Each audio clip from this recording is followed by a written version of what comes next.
وكل بدعة ضلالة وكل ضلالة في النار. أما بعد، أعوذ بالله من الشيطان الرجيم. بسم الله الرحمن الرحيم. يا أيها الذين آمنوا اتقوا الله حق تقاته ولا تموتن إلا وأنتم مسلمون. يا أيها الناس اتقوا ربكم الذي خلقكم من نفس واحدة وخلق منها زوجها وبث منهما رجالا كثيرا ونساء واتقوا الله الذي تساءلون به والأرحام إن الله كان عليكم رقيبا. يا أيها الذين آمنوا اتقوا الله وقولوا قولا سديدا يصلح لكم أعمالكم ويغفر لكم ذنوبكم ومن يطع الله ورسوله فقد فاز فوزا عظيما. وقال الله تبارك وتعالى: بسم الله الرحمن الرحيم. يا أيها الذين آمنوا اتقوا الله ولتنظر نفس ما قدمت لغد واتقوا الله إن الله خبير بما تعملون. محترم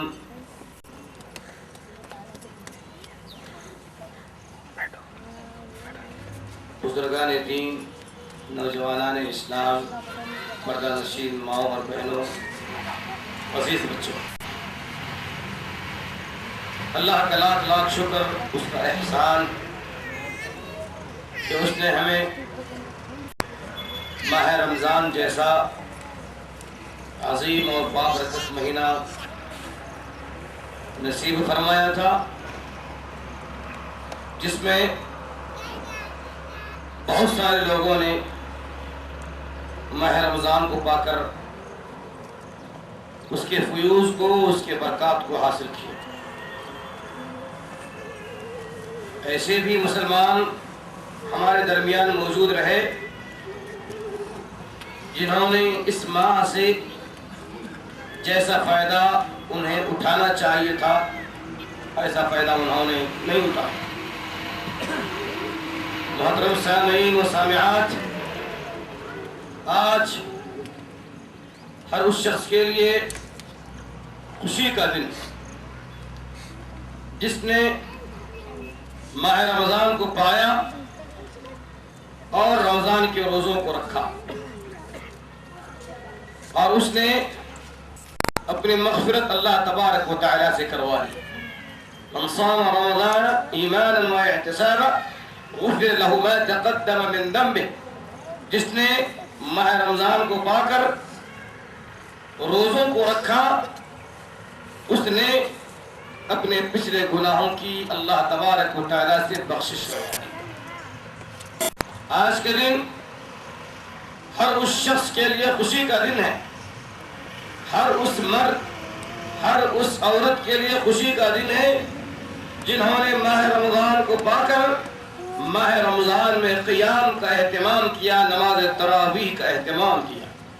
نبی کریم صلی اللہ علیہ وسلم نے بیان فرمایا: من قام رمضان ایمانا و احتسابا غفر له ما تقدم من ذنبه، جو بھی مسلمان مرد ہو کہ عورت ماہ رمضان کو پا کر جس نے بھی ماہ رمضان میں قیام کیا ہوا ہوگا، نماز تراویح کو ادا کیا ہوا ہوگا، نبی اکرم علیہ السلام نے کہا کہ اس نے گویا کہ اللہ تبارک و تعالیٰ سے اپنے پچھلے تمام گناہوں کے بخشش کروائی۔ آج کا دن ہر اس مرد اور عورت کے لیے خوشی کا دن ہے، ہر اس نوجوان اور بوڑھے اور بچوں کے لیے خوشی کا دن ہے جنہوں نے ماہ رمضان کو پا کر لیلۃ القدر کا انتظار کیا، اور جو ہی انہوں نے لیلۃ القدر کو پایا، لیلۃ القدر کو پا کر انہوں نے ان تاخراتوں میں اللہ تبارک و تعالیٰ کے سامنے سجدے کیے، اللہ کے سامنے قیام کیا، رکوع کیا، اللہ کے سامنے رویا، گڑ گڑایا، اللہ تبارک و تعالیٰ سے اپنی مغفرت طلب کی، دنیا و آخرت کی جنہوں نے اپنی بھلائیت طلب کی، ایسوں کے لیے آج کے دن خوشی کا دن ہے۔ میرے بھائیوں، کیوں نہیں؟ یقیناً یہ دن ہر اس مسلمان کے لیے خوشی کا دن ہے جس نے آج کے دن کو پایا اس حالت میں کہ انہوں نے اللہ سے اپنی بخشش کروا لی، اللہ تبارک و تعالیٰ سے اپنے گناہوں کو معاف کروا کر کے جنہوں نے آج اس عیدگاہ میں حاضری دی ہے، وہ سب لوگ خوش نصیب ہیں، قابل مبارکباد ہیں۔ بھائیو، ایک شخص امیر المومنین علی بن ابی طالب رضی اللہ تعالیٰ عنہ کی خدمت میں حاضر ہوا عید کے دن، دیکھا امیر المؤمنین علی بن ابی طالب رضی اللہ تعالی عنہ روٹی کھا رہے ہیں اور روٹی کا استعمال زیتون سے کر رہے ہیں. روٹی ہے اور روٹی کا استعمال آپ زیتون کے تیل سے کر رہے ہیں. دیکھنے والے نے دیکھا اور کہا کہ یا امیر المؤمنین آج تو عید کا دن ہے, آج تو خوشی کا دن ہے, اور آج طرح طرح کے جو ہے کھانے ہمارے گھروں میں پکوائے جاتے ہیں, آپ کے گھر میں بھی اس چیز کا اہتمام ہونا چاہیے تھا, اور آج عید کے دن یہ کیا ہے؟ یہ تو عام دنوں میں کھائی جانے والی غذا ہے, اس کا استعمال آج آپ عید کے دن کر رہے ہو. کیا کہا امیر المؤمنین علی بن ابی طالب رضی اللہ عنہ پر ہمیں غور کرنے کی ضرورت ہے. علی بن ابی طالب نے لیس العید لمن لبس الجدید واکل السعید.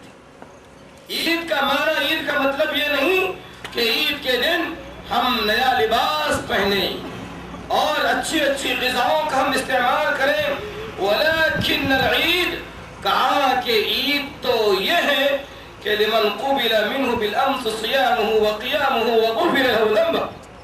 عید تو اس کے لیے ہے, اور عید کی خوشی تو مسلمان کی اس میں ہے کہ اس نے ماہ رمضان کو پایا اور اس ماہ رمضان میں اس نے قیام کیا, اس نے روزوں کو رکھا, اور اس نے اللہ تبارک و تعالیٰ سے اپنی مغفرت طلب کروا لی, اللہ تبارک و تعالیٰ سے اپنی بخشش کروا لی. علی بن ابی طالب رضی اللہ تعالیٰ عنہ نے کہا کہ خوشی اس کے لیے, خوشی کپڑوں سے حاصل نہیں کی جاتی, خوشی اچھے کاروں سے حاصل نہیں ہوتی. خوشی تو مسلمان کو اس وقت ہوتی ہے جبکہ اس کی زندگی میں ماہ رمضان آئے اور ماہ رمضان کو پا کر کے اس نے ماہ رمضان کے تقاضوں کو پورا کر لیا ہو, اور اس کے پورے تقاضوں کو پورا کر کے وہ عیدگاہ آتا ہے, نماز ادا کرتا ہے, اسے جو خوشی حاصل ہوتی ہے وہ خوشی کسی اور کا حاصل نہیں ہوتی. حضرت علی بن ابی طالب رضی اللہ تعالیٰ عنہ نے اس بندے سے یہ بھی کہا تھا کہ وَكُلُّ يَوْمٍ عِيدٍ لَا يَعْصِي فِيهِ. اے اللہ کے بندے, تجھے معلوم ہونا چاہیے ہمارے لیے تو ہر وہ دن عید کا دن ہے جس دن ہم اللہ تبارک و تعالیٰ کی نافرمانی نہ کریں. کتنی پیاری بات کہی تھی علی نے رضی اللہ تعالیٰ. ہمارے لیے ہر وہ دن عید کا دن ہے جس دن ہم سے کوئی خطا سرزد نہ ہوئی ہو, جس دن ہم نے اللہ تبارک و تعالیٰ کے نافرمانی نہ کی ہو. یہ دن ہمارے لیے عید کا دن ہے. حضرت عمر بن عبد العزیز رحمہ اللہ تعالیٰ کہتے ہیں لیس العید لمن لبس الجدید. عید یہ نہیں ہے کہ آدمی نیا لباس پہنے, نیا کپڑا پہنے, ولیکن العید لمن خاف یوم الوعید. عید تو اس کے لیے ہے, خوشی تو اس آدمی کے لیے ہے, مبارکبادی تو اس آدمی کے لیے ہے جو اللہ تبارک و تعالیٰ کے سامنے کھڑے ہونے سے ڈرتا ہے, اس کے لیے خوشی. میرے بھائیوں, ڈرنے کے حساب سے آج ہمارے درمیان دو طرح کے لوگ آج ہمارے درمیان موجود ہیں. ایک طرح کے ایسے لوگ جنہوں نے ماہ رمضان کو عام مہینوں کی طرح پایا اور عام مہینوں کی طرح اس کو گزار دیا.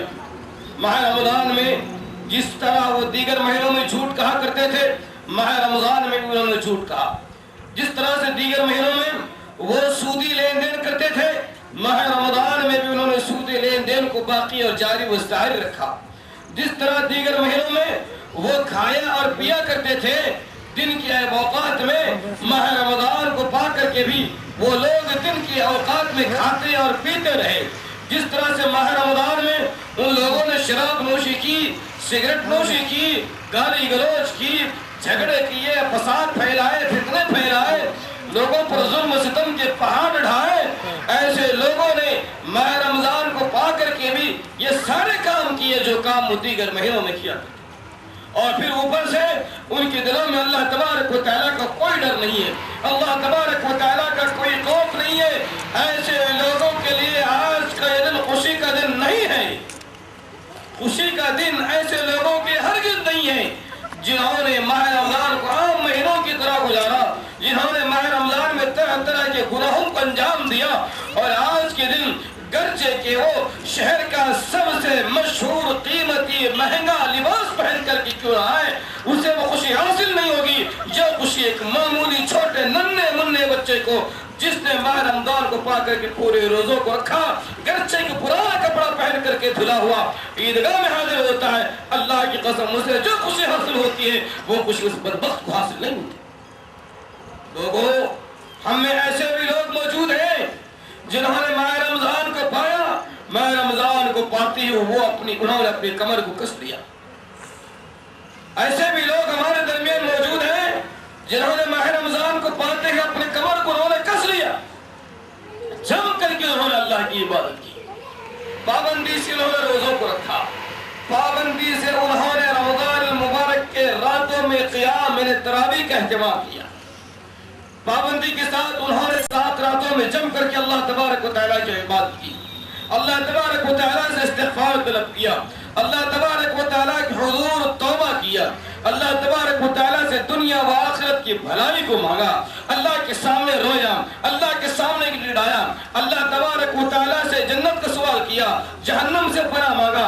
الغرض ایسے لوگوں نے ماہ رمضان کی اندر آنے والے ہر لمحے کا انہوں نے پورا فائدہ اٹھایا، باوجود اس کے ایسے لوگ اللہ سے ڈرتے ہیں کہیں ایسا تو نہیں کہ اللہ تبارک و تعالی ہماری عبادتیں قبول نہ کرے، کہیں ایسا تو نہیں کہ ہماری عبادتوں کا ہمیں پورا بدلہ نہ ملے۔ ایسے بھی اللہ والے ہمارے اندر موجود ہیں جنہوں نے ماہ رمضان کو پایا، اس کے حقوق کو ادا کیا، اللہ سے انہوں نے ڈر کر کے اللہ کے سامنے جھولی پھیلائی اور اللہ سے معافی مانگا، ہر گناہ کو اللہ کے سامنے پیش کیا، پھر بھی ڈرتے ہیں کہیں ایسا تو نہیں کہ اللہ تبارک و تعالی ہماری عبادتوں کو شرف قبولیت سے نہ نوازے۔ بھائیو، اللہ تبارک و تعالی ایسوں کے تعلق سے کہتا ہے، یہ کون لوگ جانتے ہیں؟ ان الذين من خشية ربهم مشفقون والذين هم بآيات ربهم يؤمنون، یہ وہ لوگ ہیں جو ہماری آیاتوں پر ایمان رکھتے ہیں، ہمارے ذات میں کسی کو شریک نہیں ٹھہراتے۔ اولئک یسارعون فی الخیرات، اور یہ وہ لوگ ہیں جو ہر خیر کے کام میں بڑھ چڑھ کر کے حصہ لیتے ہیں۔ پھر بھی ان الذین من خشیۃ ربهم مشفقون، اللہ تبارک و تعالیٰ سے ڈرنے کی وجہ سے ان کی چہروں کی رنگت بدلتی رہتی ہے۔ آج دنیا کی پریشانیاں، دنیا کے حالات ہمیں رلا دیتے ہیں، لیکن اللہ کا ڈر ہمیں کبھی نہیں رلاتا۔ اللہ کے خوف نے کبھی ہمارے آنکھوں سے آنسو بہنے کا موقع نہیں دیا۔ جہنم سے پناہ مانگ کر کے ہم نے اللہ کے سامنے رونے کی کوشش نہیں کی، ہم نے اپنے گناہوں کو یاد کر کے اللہ کے سامنے رونے کی کوشش نہیں کی، ہم اپنے سیاہ کاریوں کو اللہ کے سامنے پیش کر کے اللہ سے معافی طلب کر کے اللہ کو منانے کی کوشش نہیں کی۔ لیکن اللہ والے ایسے بھی ہیں، انہوں نے ان سارے کاموں کو انجام دیا، پھر بھی اللہ سے ڈرتے ہیں اور اللہ سے سوال کرتے ہیں کہ اے اللہ، عبادتوں کو کرنا تو میرے اختیار میں تھا، قبول کرنا یا رد کرنا تیرے اختیار میں ہے۔ ہماری دعائیں، اے اللہ تیرا ایسا رحم ہم پر ہو جائے، تیرا کرم ہم پر ایسا ہو جائے کہ ہماری ہر عبادت تیرے دربار میں منظور ہو جائے۔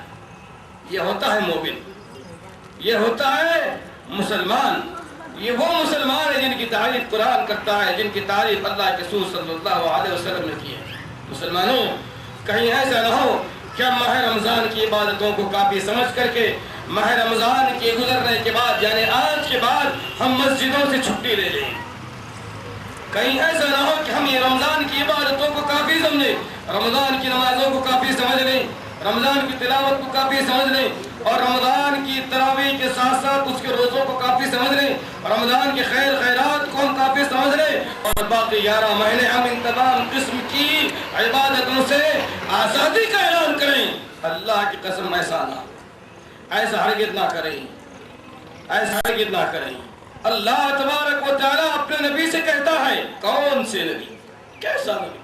وہ نبی جن کے تعلق سے اللہ نے کہا اِنَّا فَتَحْنَا لَكَ فَتْحًا مُبِينًا لِيَغْفِرَ لَكَ اللَّهُ مَا تَقَدَّمَ مِن ذَنبِكَ وَمَا تَأَخَّرَ۔ پیارے نبی، ہم نے آپ کو فتح مبین نصیب فرمائی، ہم نے آپ کے اگلے پچھلے تمام قسم کے چھوٹے موٹے خطاؤں کو درگزر کر دیا، معاف کر دیا۔ اللہ کے رسول صلی اللہ علیہ وسلم کی مغفرت کا اعلان کیا گیا۔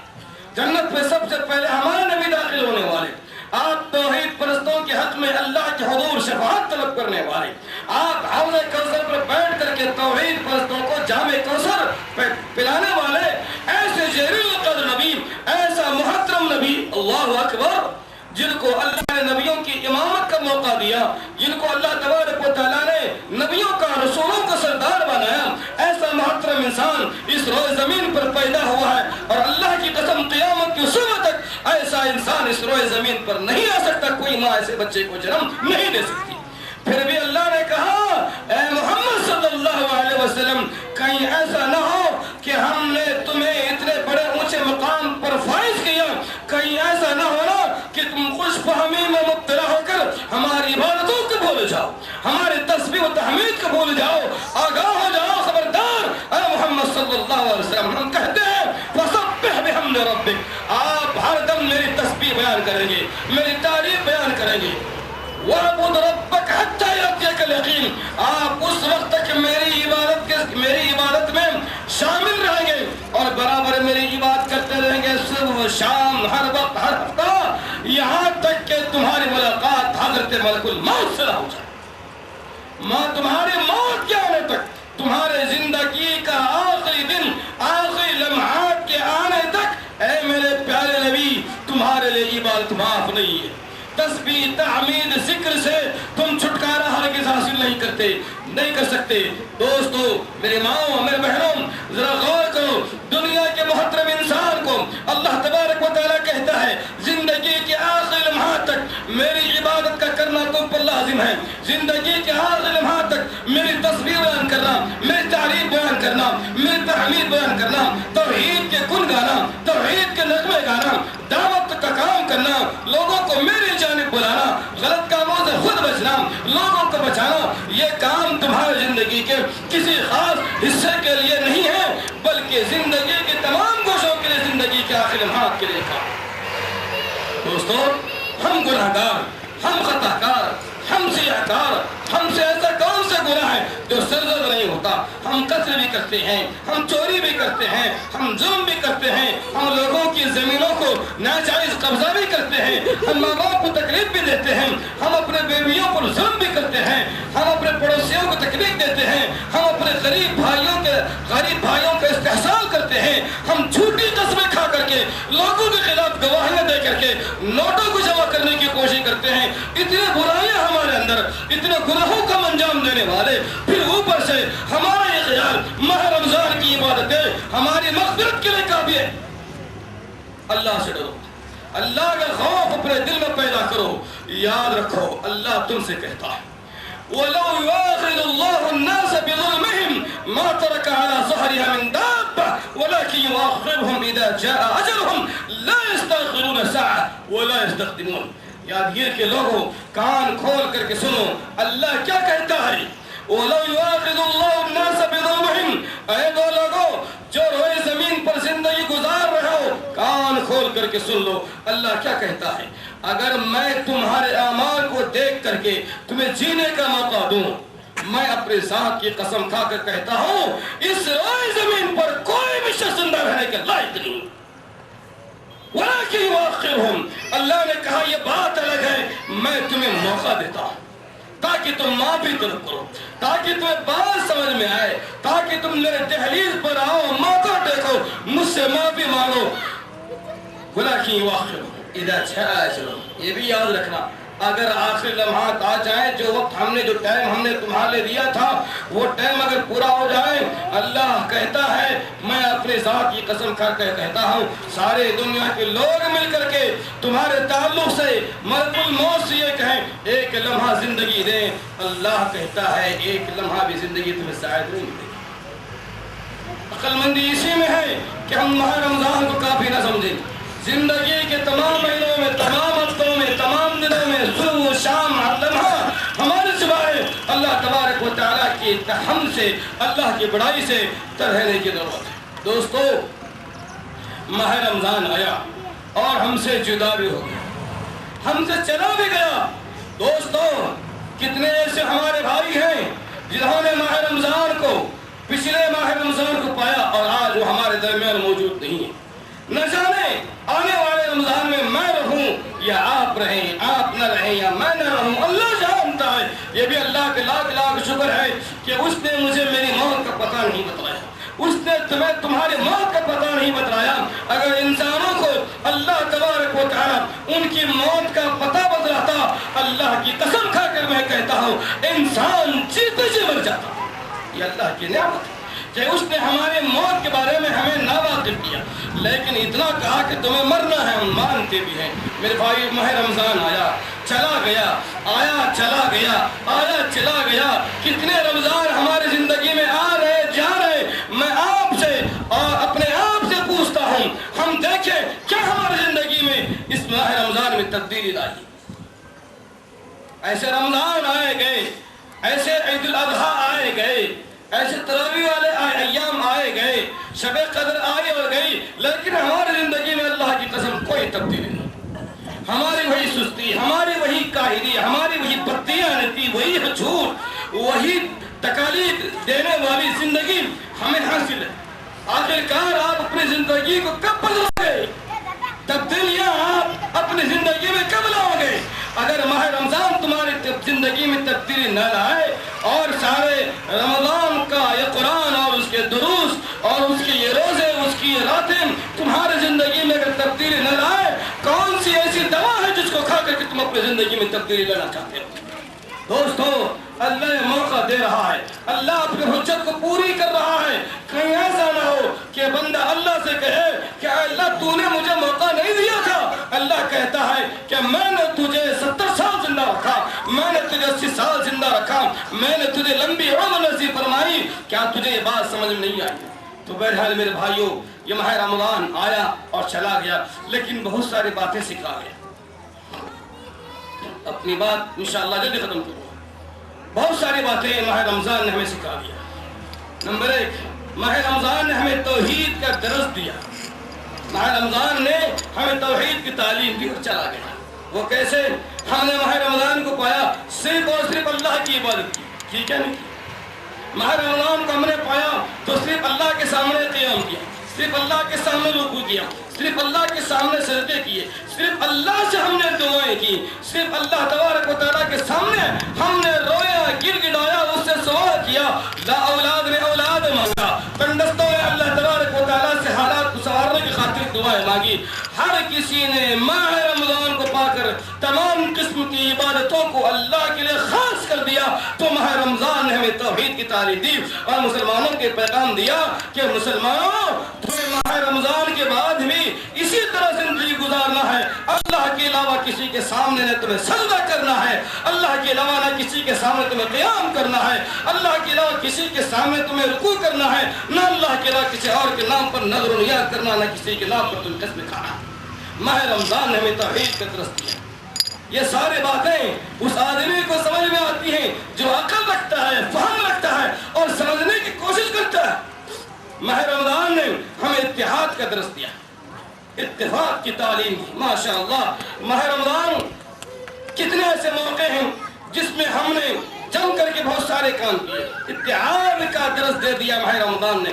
افطار کے موقع پر ہم مل جل کر کے افطار کرتے ہیں، آزو بازو بیٹھ کر کے افطار کرتے ہیں۔ ماہ رمضان میں ہم مل جل کر کے جو ہے نماز تراویح پڑھتے ہیں۔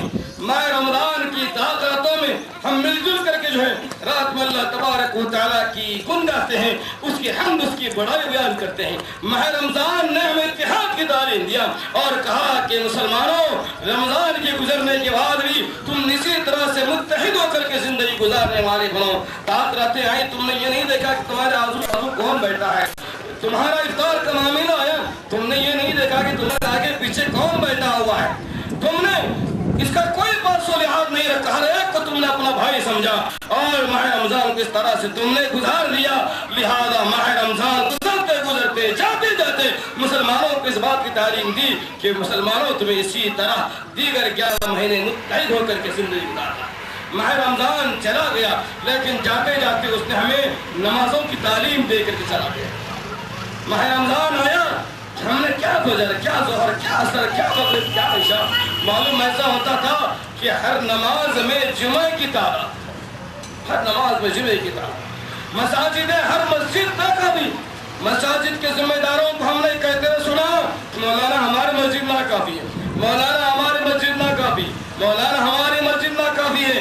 دوستو، رمضان گزرنے کے بعد دیکھو وہ مسجد کافی ہو جاتی ہے، وہی سال بھر کے جو پابند نمازی ہیں وہی لوگ رہ جاتے ہیں، اور یہ موسمی جو پتنگے، جو کیڑے آتے ہیں وہ کر کے چلے جاتے ہیں۔ چراغ بجھ جاتا ہے تو پتنگے چلے جاتے ہیں، آس پاس اڑنے والے کیڑوں کی وہاں پر اس کا کوئی نام و نشان نہیں رہتا۔ یہی مثال ہے آج کے دور کے مسلمانوں کی۔ ماہ رمضان گیا، ان کی مثال ان کیڑے پتنگوں کی طرح ہو گئی، یہاں سے رفو چکر ہو گئے۔ دوستوں، رمضان نے کہا کہ نہیں نہیں نہیں نہیں، ایسا نہیں۔ میں نے تمہیں نمازوں کی ترغیب دی، میں نے تمہیں نمازوں کی تعلیم دی، جس طرح سے ماہ رمضان کو پا کر کے تم نے ظہر ہو، عصر ہو، مغرب ہو، عشاء ہو، اپنے ضروریات کو پائے تاب رکھتے ہوئے تم مسجد کو آیا کرتے تھے، لہذا رمضان کے بعد بھی تمہیں اسی طرح سے نمازوں کو پابندی کے ساتھ ادا کرنا ہے۔ رمضان گیا، نماز کا درس دے گیا، رمضان آیا اور ہمیں یہ بھی درس دے گیا کہ تمہیں غریبوں کا احساس ہمیشہ اپنے دل میں رکھنا ہے۔ رمضان نے ہمیں یہ درس دیا اور چلا گیا۔ جس طرح سے ہم غریبوں کا احساس ماہ رمضان میں رکھتے ہیں، ہمیں ان کے کپڑوں کا احساس ہے، ہمیں ان کی دوائی کا احساس ہے، ہمیں ان کے کھانے پینے کا احساس ہے۔ یہ احساس ماہ رمضان نے ہمیں دلایا۔ اس بات کی ہے کہ رمضان کے جانے کے بعد بھی دیگر مہینوں میں بھی ہمیں غریبوں کا احساس ضروری ہے۔ اس گھر میں روٹی نہیں بن رہی ہے، گھر کا غریب بچہ بھوک سے بلک رہا ہے، تڑپ رہا ہے، کس غریب کا بچہ ذہین ہے، ذہین ہے، فطین ہے اور زبردست صلاحیت کا مالک ہے، لیکن باپ کی غربت نے اسے آگے بڑھنے سے روک لیا ہے۔ نوجوانوں، دوستوں، مالداروں، میں تم سے کہتا ہوں، ایسے غریب، ہوشیار، ذہین، فطین بچوں کو ڈھونڈو۔ یہ قوم کا انقلاب ہے، یہ تمہارے مسلمانوں کے اندر ہمارے اندر انقلاب پیدا کرنے کی اگر اللہ نے ان کے اندر طاقت رکھی ہے تو ایسے بچوں کو ڈھونڈو، ایسے بچوں کی تعلیم کا انتظام کرو، ان کے کھانے پینے کا انتظام کرو۔ نہ جانے کون سا بچہ صلاح الدین ایوبی بن جائے، کون سا بچہ طارق بن زیاد بن جائے، کون سا بچہ عمر بن عبدالعزیز بن جائے، کون سا بچہ عمر بن خطاب جیسا کام کرے۔ یہ کام ہمیں کرنے کی ضرورت ہے۔ اور اکثر ایسے بچے ہمیں غریب گھرانوں میں ملتے ہیں، اکثر ایسے بچے ہمیں مسکین گھرانوں میں ملتے ہیں۔ دوستو، ماہ رمضان گزرتے گزرتے ہمیں غریبوں کا احساس دلا دیا، تو لہذا ہمیں غریبوں کا احساس رکھنے کی ضرورت ہے۔ میرے بھائیو، ماہ رمضان آیا اور امتیاز کو ختم کر دیا، کون چھوٹا، کون بڑا، کون غریب، کون مالدار، کون خان، کون پٹھان، کون ندا، کون بنجارا، کچھ نہیں، سارے امتیازات کو ماہ رمضان نے ختم کر دیا تھا۔ لہذا ان سارے امتیازات کو ہمیں ختم کرنے کی ضرورت ہے۔ ہم سب اللہ کے بندے ہیں، ایک نبی کے ماننے والے ہیں، لہذا خاندان کو بیچ میں نہ لائیں، حسب و نسب کو بیچ میں نہ لائیں، لہذا ایک اللہ کے بندے کو سمجھتے ہوئے پیار سے، محبت سے، شانہ بشانہ ہو کر کے زندگی گزارنے والے بنیں۔ میرے بھائیوں، میں اپنی بات ختم کرنے پر آ رہا ہوں۔ لوگوں، اللہ تبارک و تعالیٰ سے ڈرو، اللہ سے ڈرو، اس دن سے ڈرو جس دن کوئی تمہارا ساتھ دینے والا نہیں، جس دن کوئی چیز تمہارے ساتھ آنے والی نہیں۔ تمہارا یہ مال جس پر تم فخر کرتے ہو، تمہاری اولاد جس پر تم فخر کرتے ہو، تمہاری حسب و نسب جس پر تم فخر کرتے ہو، کوئی چیز ساتھ میں آنے والی نہیں۔ ڈرو اس دن سے۔ اللہ کہتا ہے، یا ایھا الناس اتقوا ربکم واخشوا یوما لا یجزی والد عن ولدہ ولا مولود هو جاز عن والدہ شیئا۔ وہ آپ کا باپ جس نے آپ کو چلنا سکھلایا، جس نے آپ کو دوڑنا سکھلایا، جس نے آپ کو بولنا سکھلایا، جس نے آپ کو تمیز سکھلائی، وہ باپ جس نے آپ کے لیے اپنے تن من دھن کو قربان کر دیا، وہ باپ آپ کو حشر کے میدان میں آپ کے سامنے کھڑا ہوا نظر آئے گا، لیکن اجنبیت کا اظہار کرے گا۔ وہ بیٹا جس نے ہمیشہ اپنے باپ کی خدمت کی، اس کا خیال رکھا، اس کے درد دکھ کو دیکھتا تو بے چین ہو جاتا، اس کی خدمت کرتا، ایسا بیٹا اپنے لاچار و مجبور گنہگار باپ کو دیکھے گا تو اجنبیت کا اظہار کرے گا۔ قرآن نے کہا وہ اسے چھوڑ کر کے دوڑ پڑے گا۔ کہیں ایسا نہ ہو میرا باپ مجھ سے چند نیکیوں کو طلب کرے، بیٹا باپ یہ سمجھے گا کہیں ایسا نہ ہو کہ میرا بدبخت گناہگار بیٹا مجھ سے کہیں نیکیاں نہ مانگے، باپ بیٹے سے جدائی اختیار کر لے گا۔ اس دن سے ڈرو، تمہارے اعمال تمہیں وہاں بچائیں گے۔ میرے بھائیوں، اللہ کہتا ہے واتقوا یوما لا تجزی نفس عن نفس شیئا ولا يقبل منها شفاعۃ۔ اس دن سے تم ڈرو جس دن ہم تمہارے بارے میں کسی کو شفاعت کرنے کی اجازت نہیں دیں گے۔ غلط فہمی میں نہیں رہنا، غلط فہمی میں نہیں رہنا کہ کوئی آپ کا ہاتھ بٹھائے گا۔ اللہ نے کہا تم نیک بن جاؤ، کسی کی مدد کی تم امید کیوں رکھتے ہو؟ میں تمہاری مدد کروں گا، اگر تم گناہگار بنو کوئی تمہاری مدد کیوں کرے؟ میں بھی تمہاری مدد نہیں کرتا۔ لوگوں اس دن سے ڈرو جس دن اللہ تبارک و تعالیٰ ہمارے سامنے ہمارے تمام اعمال کو لا کر رکھے گا۔ انسان کہے گا فَالْيَوْمَ لَا يُغَادِرُ صَغِيرَةً وَلَا كَبِيرَةً إِلَّا أَحْصَاهَا۔ اے اللہ یہ تیری کیسی عدالت ہے کہ تیری عدالت نے نہ ہمارے چھوٹے گناہ کو چھوڑا ہے نہ بڑے گناہ کو چھوڑا ہے، ساری چیزیں میرے سامنے موجود ہیں۔ اور اللہ کہتا ہے وَلَا يَظْلِمُ رَبُّكَ أَحَدًا، تیرا رب تجھ پر ظلم نہیں کرتا، جو کچھ تو نے کیا تیرے سامنے حاضر ہے۔ وہ دن آنے سے قبل ہم ڈریں، ہم اللہ سے توبہ کریں، اپنی مغفرت طلب کریں، مسلمانانہ، مومنانہ، زاہدانہ اور تقوی پرست زندگی گزارنے کی کوشش کریں۔ انشاءاللہ ہماری زندگیوں کو بنانے والا، سنوارنے والا اللہ تبارک و تعالیٰ ہے۔ اتحاد سے زندگی گزاریں، عفو درگزر کے ساتھ کام لیں، ہم ظلم سے بچیں، سود سے بچیں، ماں باپ کی اطاعت کریں، ان کی نافرمانی سے بچیں، ہم اپنی بیویوں سے محبت کریں اور ان کی غلطیوں کو نظر انداز کریں، معافی کا جذبہ رکھیں۔ اللہ نے کہا فَإِن كَرِهْتُمُوهُنَّ فَعَسَىٰ أَن تَكْرَهُوا شَيْئًا، اگر تمہاری بیویوں کے اندر کوئی خامی، کوئی کمی ہے، اس موقع پر تم ان کے اندر کیا خوبیاں ہیں ان خوبیوں کو دیکھ کر کے انہیں معاف کرو اور ان سے محبت کرنے والے بنو۔ نبی نے کہا تم میں سب سے بہترین وہ ہے جو اپنے اہل و عیال کے لیے اچھا ہے۔ پیارے نبی نے کہا اس معاملے میں تمہارے لیے مثال ہوں، میں اپنے گھر والوں کے لیے سب سے بہترین ہوں۔ اللہ نے ہمیں اس بات کی تعلیم دی کہ ہم اپنے اولاد کے ساتھ اچھا سلوک کریں، ہم اپنے اولاد کے ساتھ انصاف کریں، کسی کے ساتھ انصاف، کسی کے ساتھ نا انصاف نہیں کریں۔ وہ ہماری اولاد ہے تو ان کے ساتھ انصاف کریں، اور اولاد کے ساتھ سب سے بڑا انصاف یہ ہے کہ تم اپنے اولاد کو توحید کی تعلیم دو، تم اپنے اولاد کو شرک سے بچاؤ، تم اپنے اولاد کو سود سے بچاؤ، تم اپنے اولاد کو ظلم سے بچاؤ، تم اپنی اولاد کو اللہ اس کے رسول کا مطیع بناؤ۔ یہ اپنی اولاد کے ساتھ سب سے بڑا انصاف ہے۔ گاڑی دلانا، موٹر دلانا، بنگلہ بنا کر کے دینا، اس کے حق میں پراپرٹی کا لکھ لینا، یہ انصاف ضرور ہے، لیکن اتنا بڑا انصاف نہیں جتنا بڑا ایک انصاف ایک غریب باپ اپنے بچے کے ساتھ کرتا ہے، توحید سے کلا کر کے، شرک سے بچا کر کے، سود سے بچا کر کے، پیار اور محبت کی تعلیم دے کر کے اپنے بچے کے ساتھ جو انصاف کرتا ہے، ایسا انصاف ہمیں اپنے اولاد کے ساتھ کرنے کی ضرورت ہے۔ دوستو آج کے بعد سے شیطان آزاد ہو گیا ہے۔ وہ شیطان جس کو اللہ نے قید کیا تھا، وہ شیطان کل چاند کے نظر آنے کے بعد سے آزاد کر دیا گیا ہے۔ اب دوبارہ وہ تمہاری ایمان کو لوٹنے کی کوشش کرے گا، تمہارے محبتوں میں دراڑ ڈالنے کی کوشش کرے گا، نفرتیں پیدا کرنے کی کوشش کرے گا، حرام کاری کی طرف لے جانے کی کوشش کرے گا۔ جن جن گناہوں سے تم نے ماہ رمضان میں اجتناب کیا، ہر گناہ کو کرانے پر دوبارہ مجبور کرے گا۔ لہذا جب بھی شیطانی خیالات آپ کے دماغ میں آتے ہیں تو کہا کرے اعوذ باللہ من الشیطان الرجیم، اعوذ باللہ من الشیطان الرجیم، اللہ کی پناہ میں آئے۔ مائیں بہنیں، میں آپ سے بھی گزارش کرتا ہوں کہ آپ اپنے رب کی صحیح معنی میں عبادت کریں، اپنے رسول کی اطاعت کریں اور اللہ کی ذات میں کسی کو شریک نہ ٹھہرائیں۔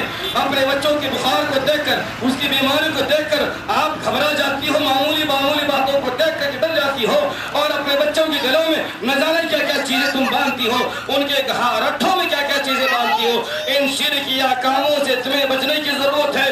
اللہ کی ذات پر بھروسہ رکھو، شفا دینے والی اللہ کی ذات ہے، عزت دینے والی اللہ کی ذات ہے۔ مائیں بہنیں، اگر تمہاری بیٹیوں میں سے اگر کوئی بیٹی لاولد ہے، سال 2 سال 3 4 سال بیت جاتے ہیں، تم گھبرا جاتی ہو اور در در گھومنے پھرنے لگتی ہو، اللہ سے امید رکھو، اللہ اولاد دینے والا ہے۔ اللہ نے ابراہیم 25 سال کے بعد اولاد نصیب فرمایا۔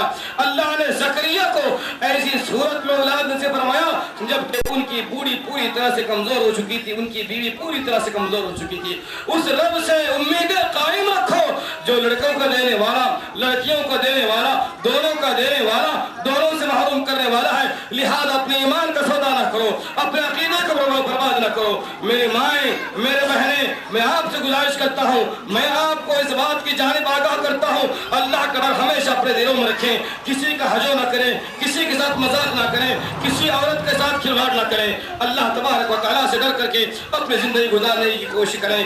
صدقات و خیرات میں تم آگے رہیں، انفاق میں تم آگے رہیں، نمازوں کی تم پابند رہیں، تاکہ تمہیں دیکھ کر کہ تمہارے بچے قیام کرنے والے بنے، تمہیں سجدے میں دیکھ کر کہ تمہارا بچہ سجدہ کرنے والا بنے، تمہیں تلاوت کرتا ہوا دیکھ کر کے تمہارا بچہ تلاوت کرنے والا بنے۔ بجائے اس کے اگر تم گانا گاؤ گی تو تمہارا بچہ گانا گائے گا، بجائے اس کے اگر تم ٹی وی سیریز کے پابند بن جاؤ گی تو تمہارا بچہ تمہیں یاد دلائے گا امی جان ایک بج چکے ہیں، ٹی وی سیریل کا وقت آ گیا ہے اللہ سے ڈرو اچھے کام کرنے والے بنو. اللہ سے حقیق دعا کرتے ہیں کہ اے اللہ تبارک و تعالی ہم سب کو اچھے کام کرنے کی توفیق نصیب فرما. اے اللہ تبارک و تعالی ماہ رمضان آیا اور چلا بھی گیا. اے اللہ جنہوں نے ماہ رمضان کا خیال رکھا, قیام کیا اور روزوں کو رکھا, صدقات خیرات کیے, اے اللہ ان کی نمازوں کو قبول فرما. اے اللہ قیام کو قبول فرما, روزے قبول فرما, صدقے کو قبول فرما, دعاؤں کو تو قبول فرما. اے اللہ تبارک و تعالی رمضان میں کی جانے والی ہر عبادت کو شرف قبول سے نوازنا. اے اللہ تبارک و تعالی رمضان تک گزر چکا ہے, جس طرح سے ماہ رمضان میں ہم پابندی سے تیرے گھر کو آنا اور جانا ہمارا رہا ہے, ماہ رمضان کے بعد بھی اسی طرح سے ہمارا تیرے گھر کو آنا اور جانا باقی رہے, اس کی تو توفیق ہمیں نصیب فرما. اے اللہ ماہ رمضان ہمیں توحید کی تعلیم دی, زندگی میں توحید پرست بن کر کے زندگی گزارنے والا بنا. ماہ رمضان نے ہمیں شرک سے بچنے کی تعلیم دی, زندگی میں شرک یا کام سے بچنے کی توفیق نصیب فرما. ماہ رمضان نے اتحاد و اتفاق کی تعلیم دی, زندگی میں اتحاد و اتفاق کے ساتھ زندگی گزارنے کی توفیق نصیب فرما. ماہ رمضان نے سارے امتیازات کو ختم کر کے اس بات کی تعلیم دی کہ تم سب ایک اللہ کے بندے, اس کے ماننے والے ہو. اے اللہ زندگی پر ہم ہر ایک مسلمان کی عزت و تکریم کرنے کی توفیق نصیب فرما, چاہے اس کا تعلق جس خاندان سے ہو, چاہے اس کا حسب و نسب جو بھی ہو. اے اللہ اس کے ساتھ شانہ بشانہ چلنے کی توفیق نصیب فرما. اے اللہ اب درگزر سے کام لینے کی توفیق نصیب فرما. میاں بیوی کو پیار محبت کے ساتھ رہنے والا تو بنا دے. اے اللہ تبارک و تعالی جو لوگ صاحب اولاد ہیں ان کے اولاد کو نیک بنا, صالح بنا, تندرست بنا, دیندار بنا. اے اللہ تبارک و تعالی وہ لوگ جنہیں اولاد نہیں ہے اولاد کے ترس رہے, اے اللہ تبارک و تعالی انہیں اولاد نصیب فرما. اپنے عقائد کو بگڑنے سے قبل اے اللہ تبارک و تعالی ان کی ایسی رہنمائی کر دے کہ وہ بگڑنے سے اور اپنے عقیدے کا سودا کرنے سے وہ بچ جائے. اے اللہ تبارک و تعالی جتنے نوجوان یہاں پر بیٹھے ہیں روزی روٹی کے اگر ترس رہے ہو, اے اللہ تبارک و تعالی رزق حلال نصیب فرما. اے اللہ رزق حلال نصیب فرما, رزق حلال نصیب فرما. رزق حرام سے اللہ تبارک و تعالی نوجوانوں کو, بوڑھوں کو, بزرگوں کو, عورتوں کو بچائے, کیونکہ یہ ہماری حرام کمائی ہماری عبادتوں کو برباد کر دیتی ہے, آخرت کو ضائع کر دیتی ہے. اے اللہ تبارک و تعالی جتنے بزرگ یہاں پر بیٹھے ہیں ان کی عمروں میں برکت نصیب فرما, ان کے نیکیوں میں تو برکت نصیب فرما, انہیں صحت دے, تندرستی دے, تا دے. اے اللہ تبارک و تعالی ان کا سایہ تو ہمارے سروں پر قائم رکھنا. اے اللہ یہ نوجوان جو ہمارے قوم کا, امت مسلمہ کا اثاثہ ہے, اے اللہ تبارک و تعالی راہ راست پر نہیں ہے. آج کے حالات کے حساب سے دیکھا جائے بہت سارے نوجوان زندگی کے ڈگر کو کھو چکے ہیں, راہیں وہ بگڑ چکی ہوں گی. اے اللہ تبارک و تعالی ہم ان کی ہدایت کی خاطر دعائیں کرتے ہیں. اگر نوجوان راہ راست پر آ جائے انشاءاللہ العزیز ہماری کھوئی بھی طاقت واپس آ سکتی ہے, کھوئی بھی سلطنت واپس آ سکتی ہے. اے اللہ ہمارے نوجوان کو تو محمد بن قاسم بنا, اے اللہ ہمارے نوجوان کو عمر بن عبدالعزیز بنا, اے اللہ ہمارے نوجوان کو عثمان بن عفان بنا. اے اللہ تبارک و تعالی ہماری مائیں بہنیں ان کو بھی نیک توفیق نصیب فرما, خاص کر کے ساس ہے, یہ بہو ہیں, انہیں آپس میں پیار محبت کے ساتھ رہنے کی توفیق نصیب فرما. ساس کو بہو کو معاف کرنے کی توفیق نصیب فرما, بہو کو توفیق دے کہ ساس کو معاف کرے, ایک دوسرے کے ساتھ مل کر کے گھر کو جنت نما بنانے کے اللہ تبارک و تعالی ہمارے خواتین کو توفیق نصیب فرما. اے اللہ تبارک و تعالی خواتین کو قرات قرآن میں زیادہ سے زیادہ حصہ لینے کی توفیق نصیب فرما. ہمارے خواتین کو تو نمازی بنا تاکہ ان کے بچے آگے چل کر کے ماں کو دیکھ کر کے وہ بھی نمازی بنے. اے اللہ تبارک و تعالی شیطان کے شر سے ہمارے خواتین کی تو حفاظت فرما. اے اللہ تبارک و تعالی جتنے لوگ ہمارے اندر پچھلے سال زندہ تھے آج نہیں ہیں, اے اللہ تبارک و تعالی ان کی حق میں مغفرت کی دعائیں کرتے ہیں. خاص کر کے ہم اپنے قریبی ساتھی اس جماعت کا قدیم اثاثہ, بڑا اثاثہ جناب محمد ابراہیم صاحب جو ہمارے درمیان نہیں ہیں, اے اللہ ان کا ہم پر تمام سامعین پر حق بنتا ہے کہ ہم ان کے حق میں مغفرت کی دعائیں کریں. اے اللہ تبارک و تعالی تو ان کی مغفرت فرمائے. اے اللہ تبارک و تعالی ان کے چھوٹے موٹے لغزشوں کو, گناہوں کو تو معاف فرمائے. اے اللہ ان کی نیکیوں کا بدلہ بڑھا چڑھا کر کے انہیں نصیب فرما. ان کے اولاد کو نیک بنا, اور جن کے بھی والد گزر چکے ہو, جن کی بھی ماں گزر چکی ہے, جن کی بھی بہن گزر چکی ہو, اے اللہ ان کی بھی حق میں دعا کرتے ہیں کہ اے اللہ انہیں بھی تو صبر جمیل نصیب فرما. ان کی دعائیں تو ان کے حق میں قبول فرما. اے اللہ تبارک و تعالی ان کی اولادوں کو نیک بنا تاکہ ان کے نیکی ان کی مغفرت کا ذریعہ بنے. اے اللہ ہم نے بہت سارے چیزیں تجھ سے مانگی نصیب فرما, جو چیزیں مانگنے سے رہ گئی ہیں بن مانگے اللہ سارے چیزیں تو ہمیں نصیب فرما. آمین یا رب العالمین. الحمدللہ الحمدللہ الحمدللہ سبحان اللہ والحمدللہ ولا الہ الا اللہ واللہ اکبر اللہ اکبر اللہ اکبر لا الہ الا اللہ واللہ اکبر وللہ الحمد. سبحان ربک رب العزة عما یصفون وسلام علی المرسلین والحمد للہ رب العالمین.